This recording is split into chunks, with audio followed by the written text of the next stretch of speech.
Hello दोस्तों, आप सभी को एच पर हिंदी एकेडमी में स्वागत है।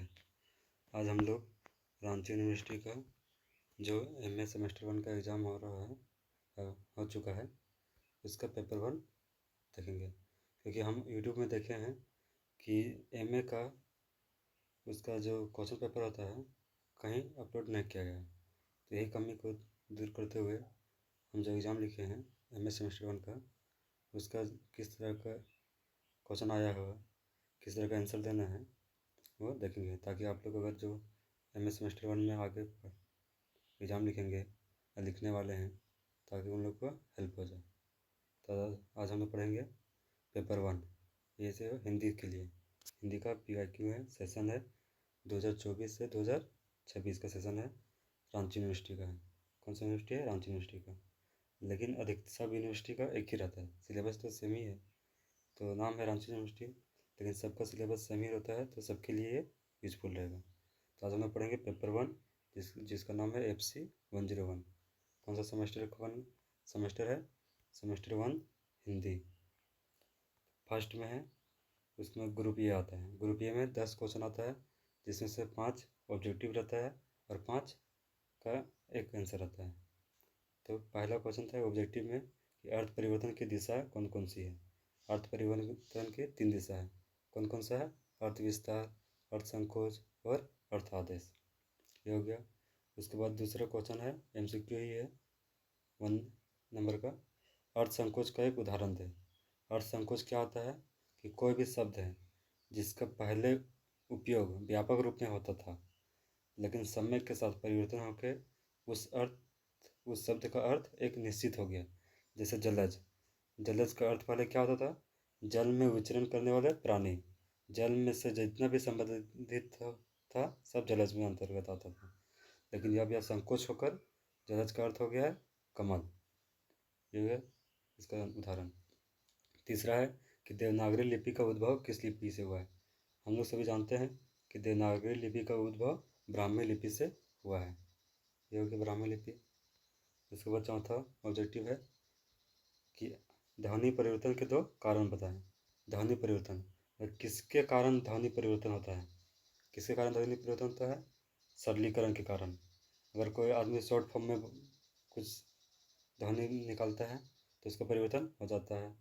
सादृश्यता, मतलब एक ही जैसा दिखने के कारण ध्वनि परिवर्तन हो जाता है। चौथा हो गया। पांचवा हो गया, 11वां विश्व हिंदी सम्मेलन कहाँ हुआ था। तो विश्व सम्मेलन हुआ था, पहला तो हुआ था नागपुर में, लेकिन 11वां हुआ था पोर्ट लुइस मॉरिशस में। ये गया 5 ऑब्जेक्टिव 5 नंबर का। इसके बाद दूसरा है कि किसी एक पर संक्षिप्त टिप्पणी लिखें। ये 5 नंबर का है।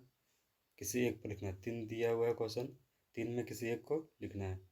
राजभाषा के बारे में, ध्वनि परिवर्तन के कारण के बारे में, भाषा और बोली के अंतर के बारे में, जिसमें आप कंफर्टेबल हो किसी एक में लिखना है। 5 का ऑब्जेक्टिव हो गया, 5 का ये सब्जेक्टिव हो गया। 10 नंबर का हो गया इधर। उसके बाद ग्रुप बी। ग्रुप बी होता है, ये 60 नंबर का होता है। 15 नंबर का होता है, जिसमें 4 क्वेश्चन बनाया जाता है। 6 क्वेश्चन रहता है, किसी में 6 क्वेश्चन 7 क्वेश्चन रहता है, उसमें से 4 क्वेश्चन बनाना है। आपको जो सुविधा रहे, जिस क्वेश्चन को आपको कमांड सबसे ज़्यादा है उसको बना सकते हैं। इसमें पहला है कि भाषा की परिभाषा लिखें और इसकी विशेषता बताएं। पहले भाषा की विशेष परिभाषा लिखें।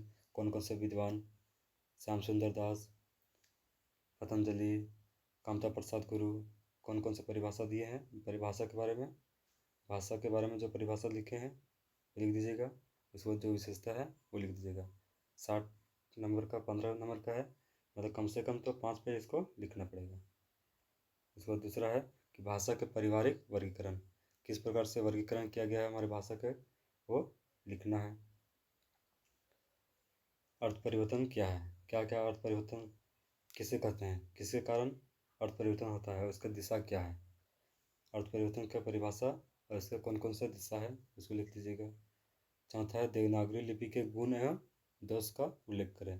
देवनागरी लिपि हम लोग जो पढ़ लिखते हैं हिंदी में, उसका क्या क्या गुण है, क्या क्या दोष है, उसके बारे में बताना है।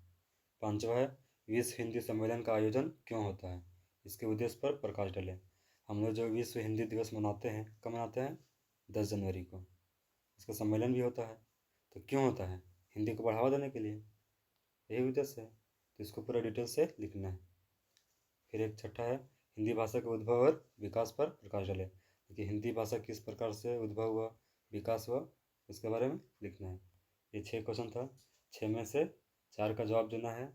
15 चौका 60 नंबर इधर से आ जाएगा। उसके बाद 10 नंबर इधर है, 5 ऑब्जेक्टिव है, 5 सब्जेक्टिव है। 60 और 10 70, टोटल होता है 70 नंबर का। यहाँ भी लिखा हुआ है 70 नंबर का टोटल मार्क्स होता है, जिसमें से 30 मार्क्स तो कॉलेज से मिलता है प्रैक्टिकल, और 70 नंबर से एग्ज़ाम होता है। तो आप लोग सभी जो एमए का आगे तैयारी कर रहे हैं, अभी पढ़ना चाह रहे हैं, वो इससे एक आइडिया हो जाएगा कि किस तरह से एमए में क्वेश्चन आता है। ठीक है, धन्यवाद। अगर आप लोगों को वीडियो पसंद आया होगा तो लाइक कर सकते हैं और सब्सक्राइब कर सकते हैं। आगे का इसी तरह से आप लोग को इम्पोर्टेंट जानकारी दिया जाएगा। धन्यवाद।